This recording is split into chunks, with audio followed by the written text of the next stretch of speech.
Hi everyone, Phil Turek here. When my wife and I watch the evening news, becomes distraught with all the stuff that's going on, and she's asked me what can be done about it. What's going on these days in terms of politics and national news. So in this episode, A National Shift in Values, I'm going to try to expand on what a conservative had advocated in a previous episode about what steps we would have to go through as a nation in order to make effective change in the trajectory of our nation. Okay, so that's this week's episode.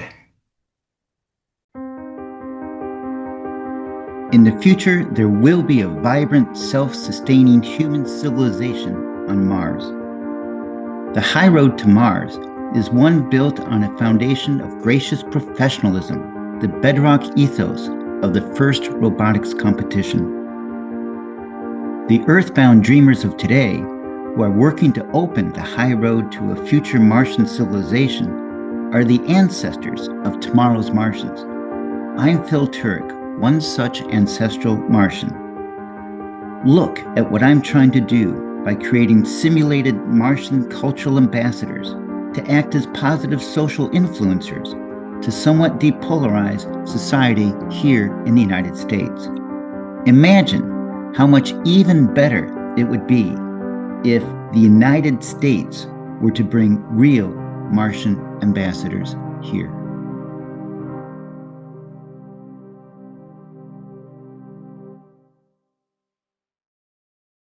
Season 2, Episode 17, National Shift in Values. All right, so I've gone over the idea that there are 11 main American nations. A survey was conducted in August of 2024. It was published August 29th, and two of the nations were too small to have a meaningful sample size. But for the others, they were trying to establish, well, what is the tendency within that nation to be authoritarian? Okay, so turns out it's based from a paper that was published by some political psychologists in 2010 that said, well, look, there are three main social attitude dimensions that you would have to assess in order to understand, I guess, the motivations for how they view things.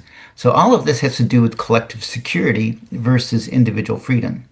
Turns out, and not from this paper, but elsewhere, because I have to, read up on this stuff, that all societies tend to form hierarchies, including non-human societies. So there's a pecking order for in the animal kingdom. Same thing is true for human societies.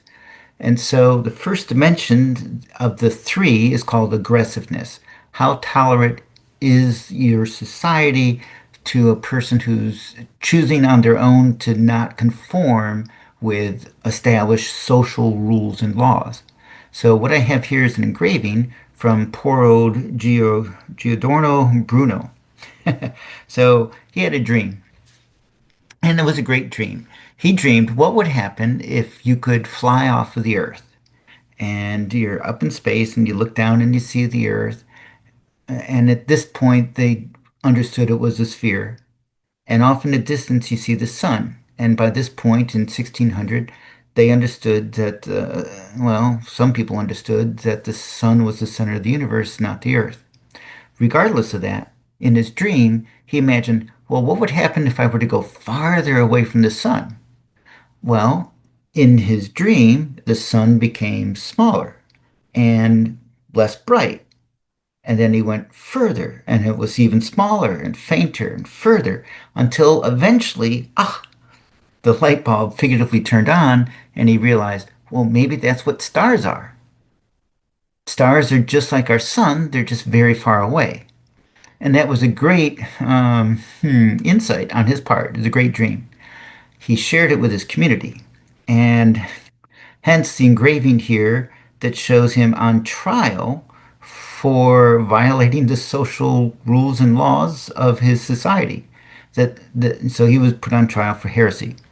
Now, that wasn't the only charge against him in that trial, but it's the main one that I care about as a, scientist and such. So the outcome of the trial was they burned him at the stake.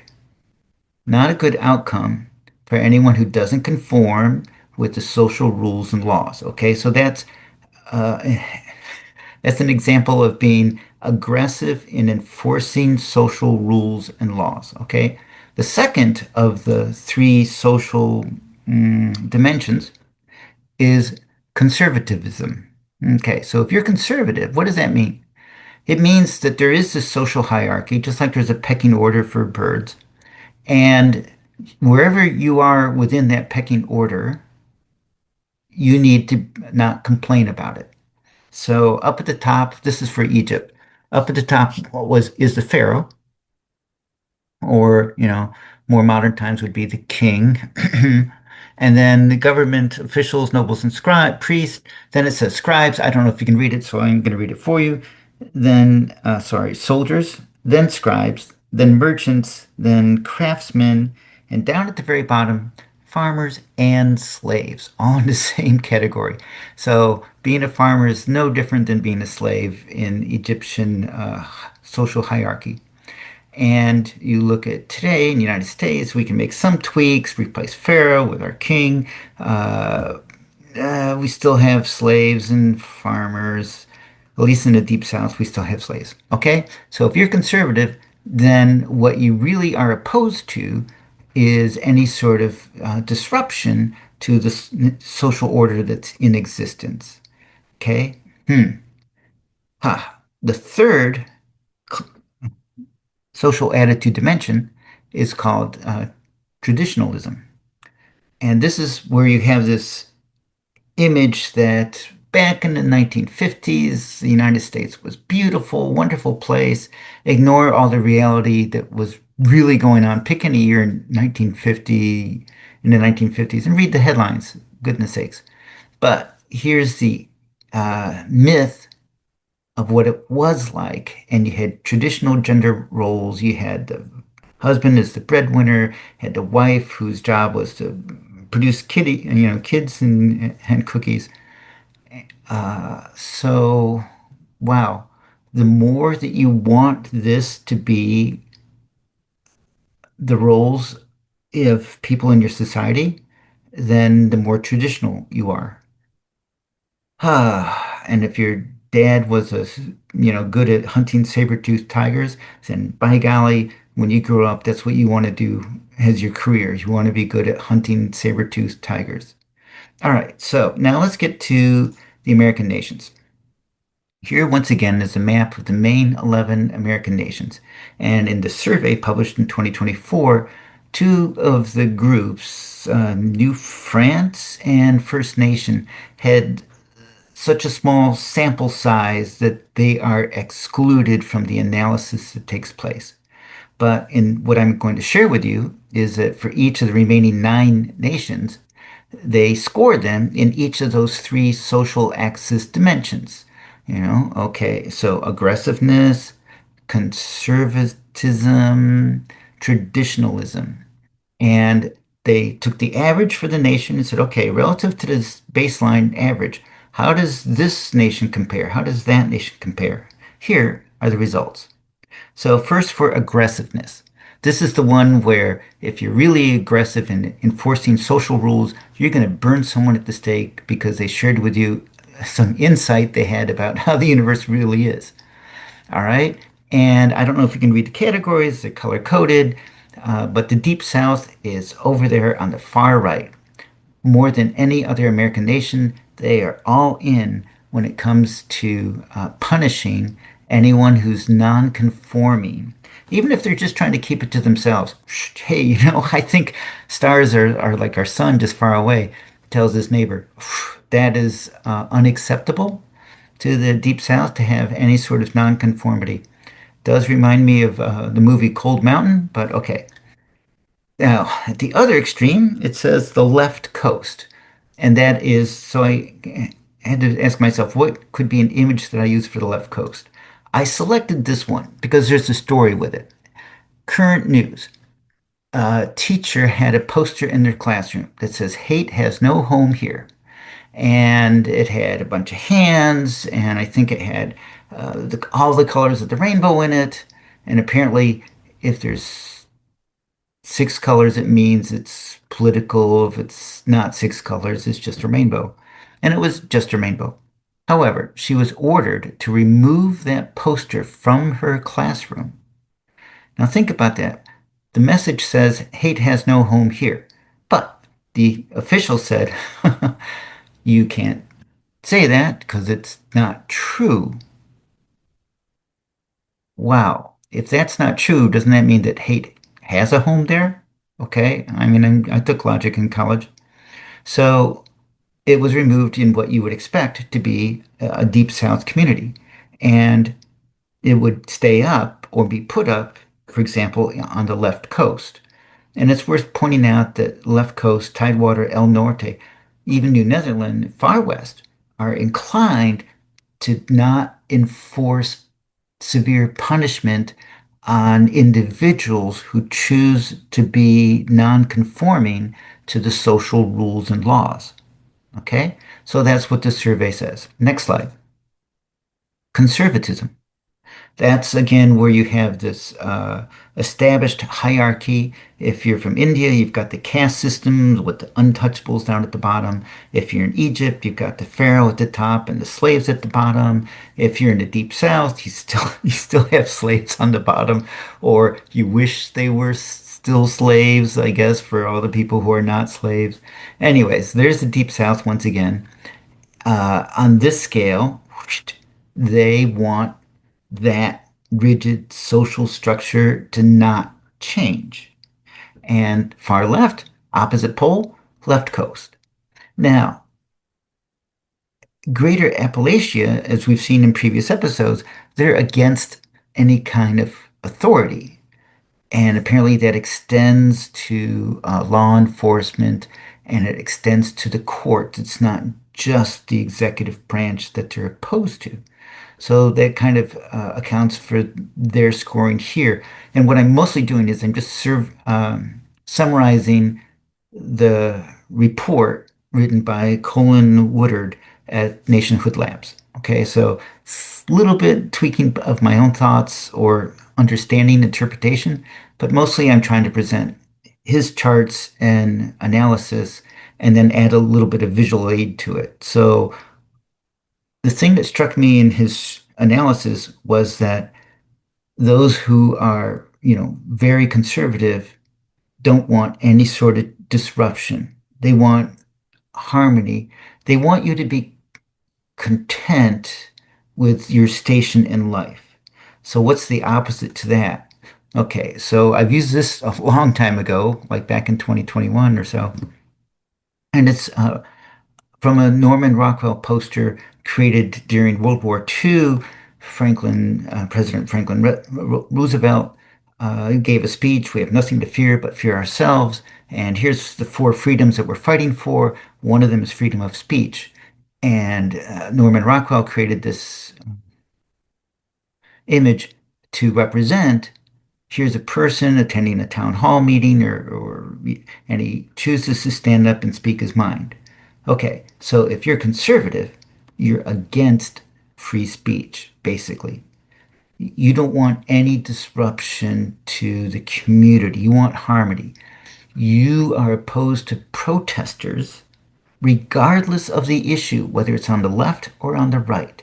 You just don't like the disruption publicly to your community. So, kind of interesting. So, left coast, even greater Appalachia, far west, El Norte, are all inclined to support free speech and to support protests. Okay? Hold that thought. The last social dimension was traditionalism. And for that, any cartoon image representing the ideal 1950s US family shows, okay, there's mom. She's supposed to be barefoot and pregnant and in the kitchen while the dad is the breadwinner. Of course, Deep South, only outdone by Greater Appalachia for that one. Left Coast, polar opposite, Tidewater, New Netherland, El Norte, Far West, Yankeedom even, all opposed to traditionalism. So the ones on the left are the ones that read the book, Who Moved My Cheese? And they took the lesson from that book, which was change happens. You should learn to adapt to the change instead of trying to force things to never change. I mean, if you're still forcing things to never change, you should still be, skilled in hunting saber-toothed tigers, which are extinct by a long time. Okay, so what's the image I chose as the counterpart? You're going to laugh, but this is the director of Homeland Security, and she's on TV quite often. And you'd have to say, look, I can't show you any image before January 2025 of anyone touched by the US government because they've all been sacked under the claim that, oh, they were just DEI hires. So any black military officer of high rank has been removed from the government and so forth. Any women, da da da da. Yikes. So here's a post January 2025 woman in a position of power and authority. Now, as it turns out, when she came out here to the LA area, they showed on the local news how she has to make sure that all her makeup is good before going in front of the cameras. And that's been reported about her. So some critics would say, well, she's not really a non-traditional uh, uh, woman role here. She's just a Barbie doll dressed up doing costume play of what it would be like to be in charge of the agents around her. So I can't actually defend that criticism of her, but the image, nonetheless, is ironically opposed to what the Deep South and Greater Appalachia envision as being the proper role for a woman who's following tradition. Okay, now, Colin Woodard, the author of this survey, tried to summarize for each of the different American nations. And so I've put it up here as one slide. First of all, on the bottom, First Nation, New France, they were too small to be included in the survey. For Yankeedom, and you'd have to go back and look at, the three slides and see how they scored, because they were above average on aggressiveness. That means they are more willing than not than average to punish people who don't conform to the social rules and laws. Okay, that makes them vulnerable to this whole idea of ethno-nationalism. Now, the Deep South, I feel, is a great example of where you would expect to find white supremacists who believe that, everyone else should be a slave who's not a white supremacist. Now, current events include there is a group that was started in the United States that is now trying to spread, particularly into Ukraine, into Western Ukraine. They've started attacking the Ukrainian military there. Their ambition is to try to create a white nationalist state of their own, carving it out of the land of Ukraine, which is, weakened because it's at war with Russia. So Yankeedom is vulnerable to this idea that says, okay, white nationalist Christians should be in charge. Oh boy. Now, New Netherland, he didn't have anything new to say about New Netherland in his survey, so I just left up my old summary from, well, from episode 16. Okay, Midlands. Okay, they're a little bit above average in being susceptible to a right-wing authoritarian takeover. I'm using Coleman's words. Tidewater used to be all in favor of the Deep South, and they've transformed into one of the most liberal American nations today. But keep in mind, they're small, and Washington, D.C., Norfolk, metro areas have basically absorbed them up. Greater Appalachia, why is it that they are the top supporters of our current leader? Well, because of his promises to keep white Christians in charge of everything.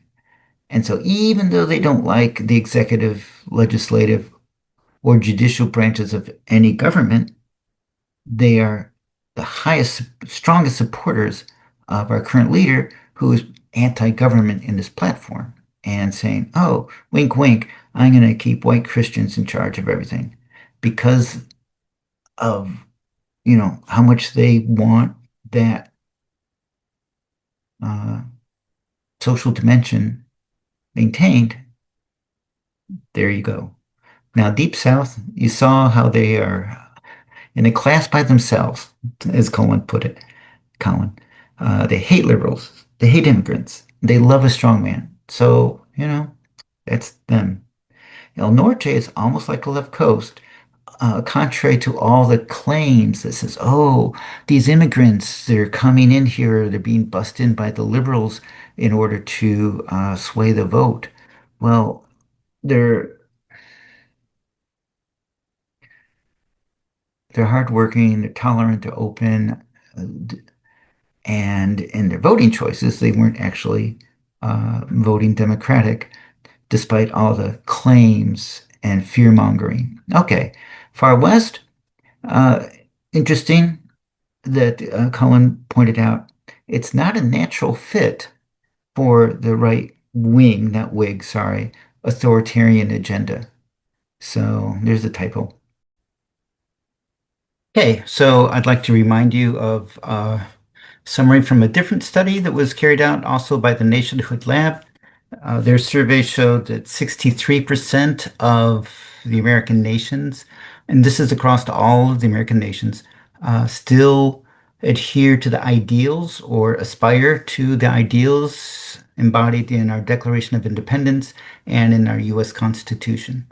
So we're not defined by an ethno state that rules out all the immigrants who come in to help build our political system.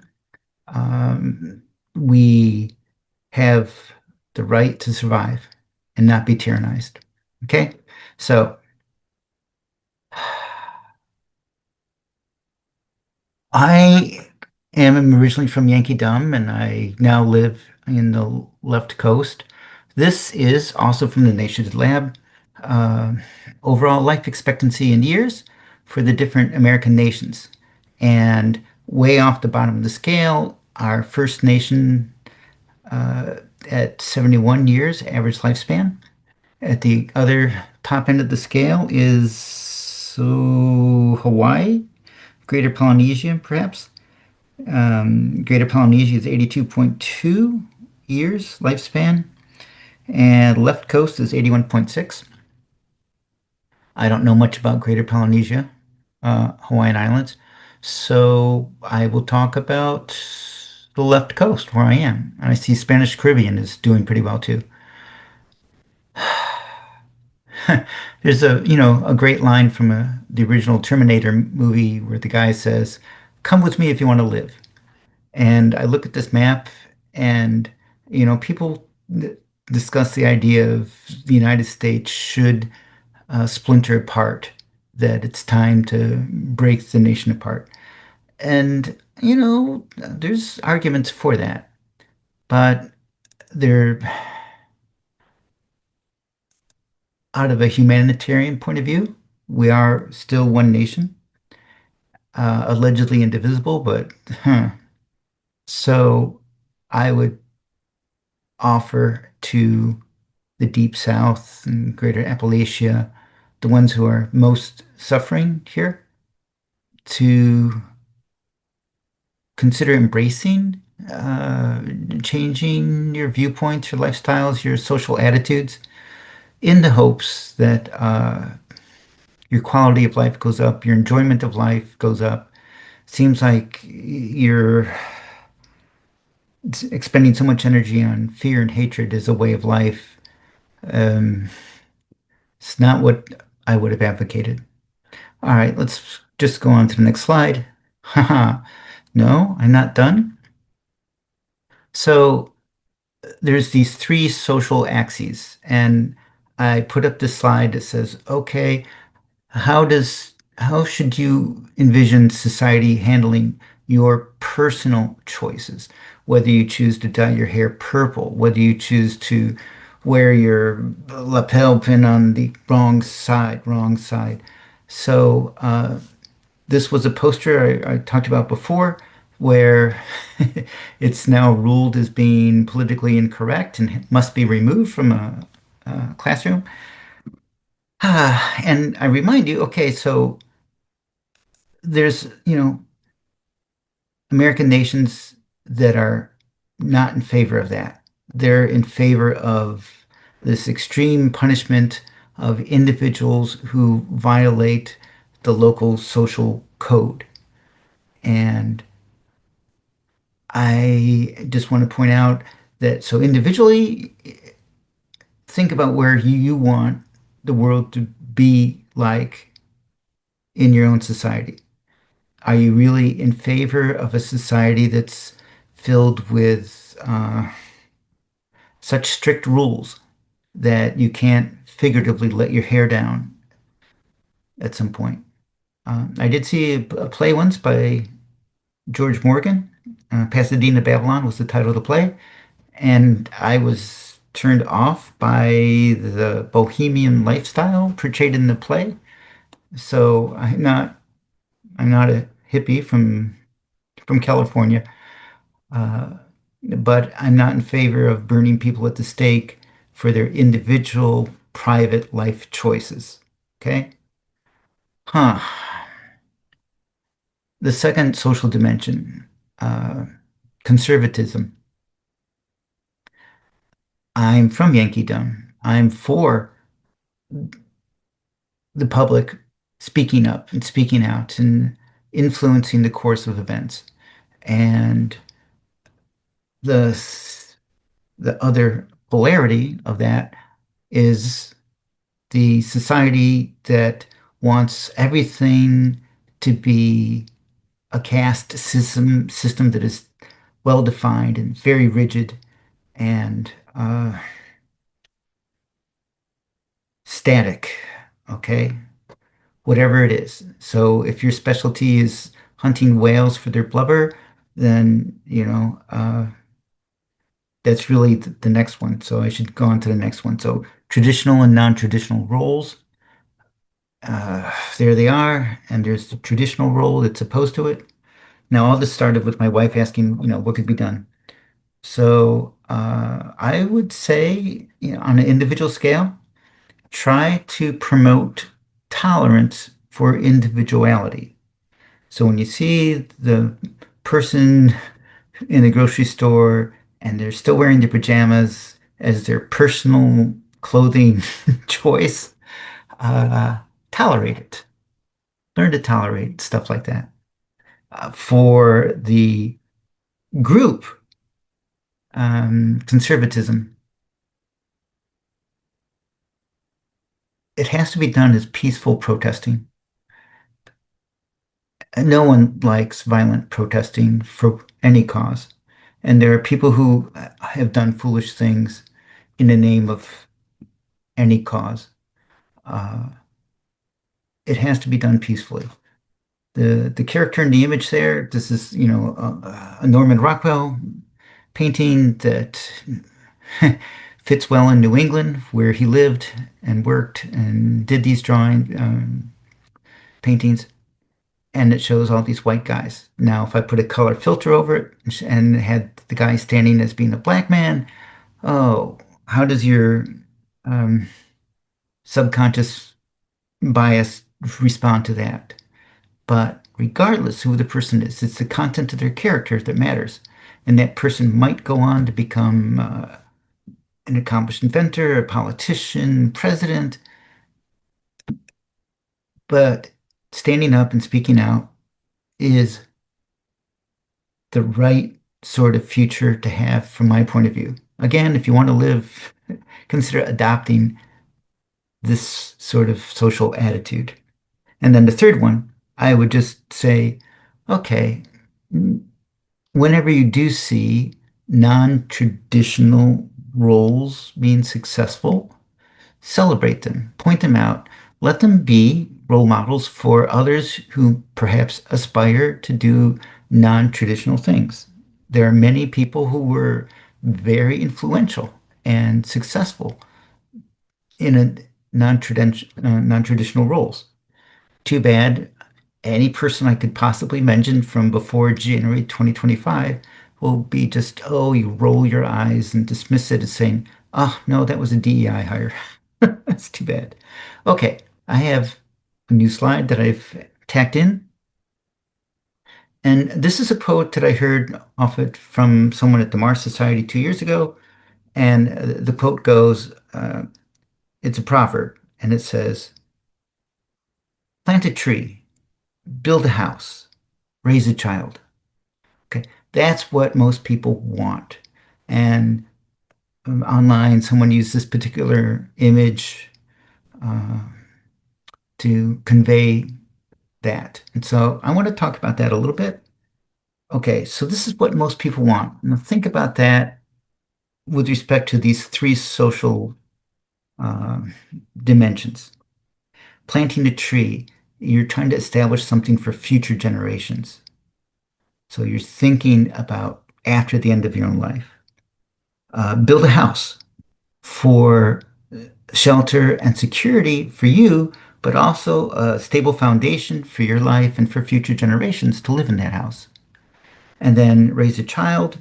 Of course, you want to pass on your lineage, your values, but you want to pass on your knowledge and your love, and you're contributing to society through the development of future individuals who you hope to be better versions of yourself. Okay, so I have all of that.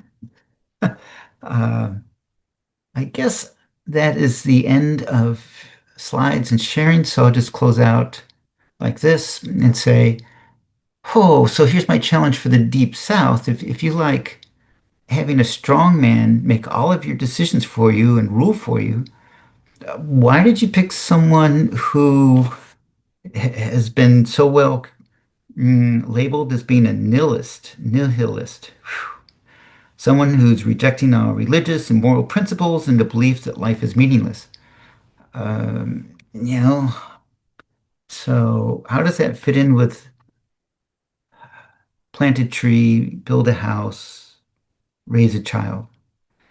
Okay, if that's what you aspire to, you need to reevaluate things. Okay, so this whole episode was leading off with my wife was distraught with the current news, and she asked me what can be done about it. And I've gone through this long episode about the three social axes, all of this leading up to the first step, which is a national shift in values. And so I would say current events are there's, for example, a family that lives in Santa Ana, and Santa Ana is a high immigrant population. I used to teach there. So many residents there are so afraid of going out that one family has decided on their own to set up a GoFundMe page. People contribute money.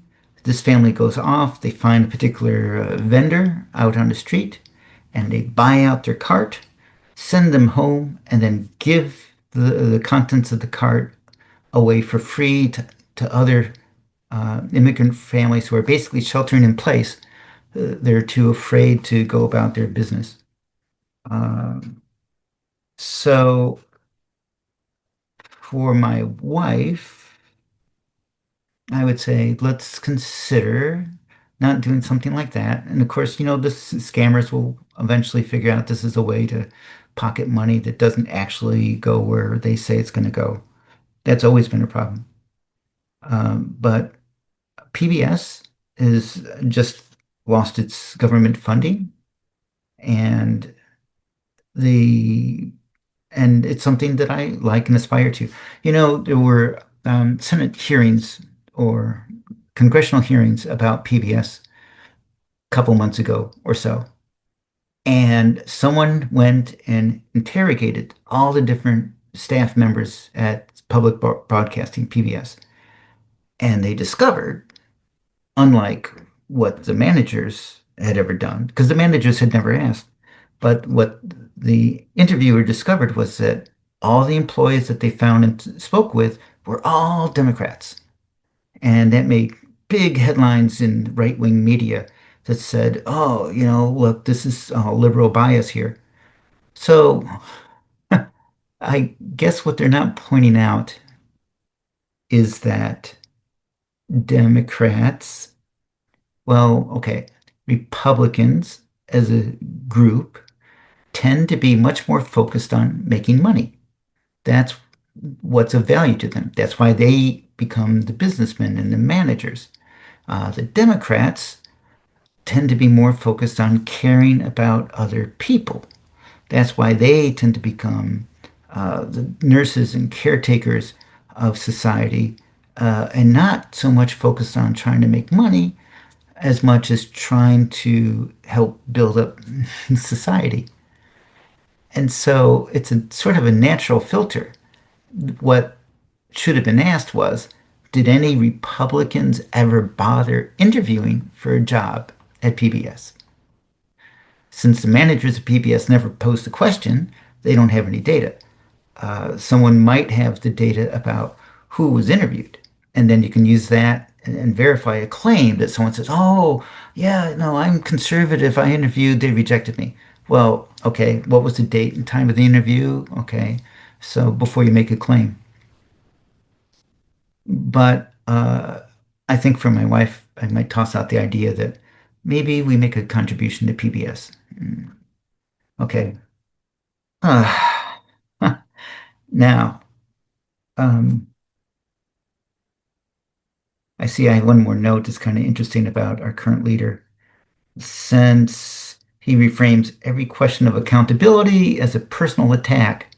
Ooh, why did you ask such an evil question to me about? Okay, so when he does that, he gets to avoid taking any responsibility for anything. And I'm just tossing that out again for the Deep South. Why is this person your champion so much? You want him to be your strongman, but he's doesn't aspire to any of the values that you have, even. Okay, that's it for now. Next episode, I've already started some notes about what I want to talk about, but stay tuned. Bye.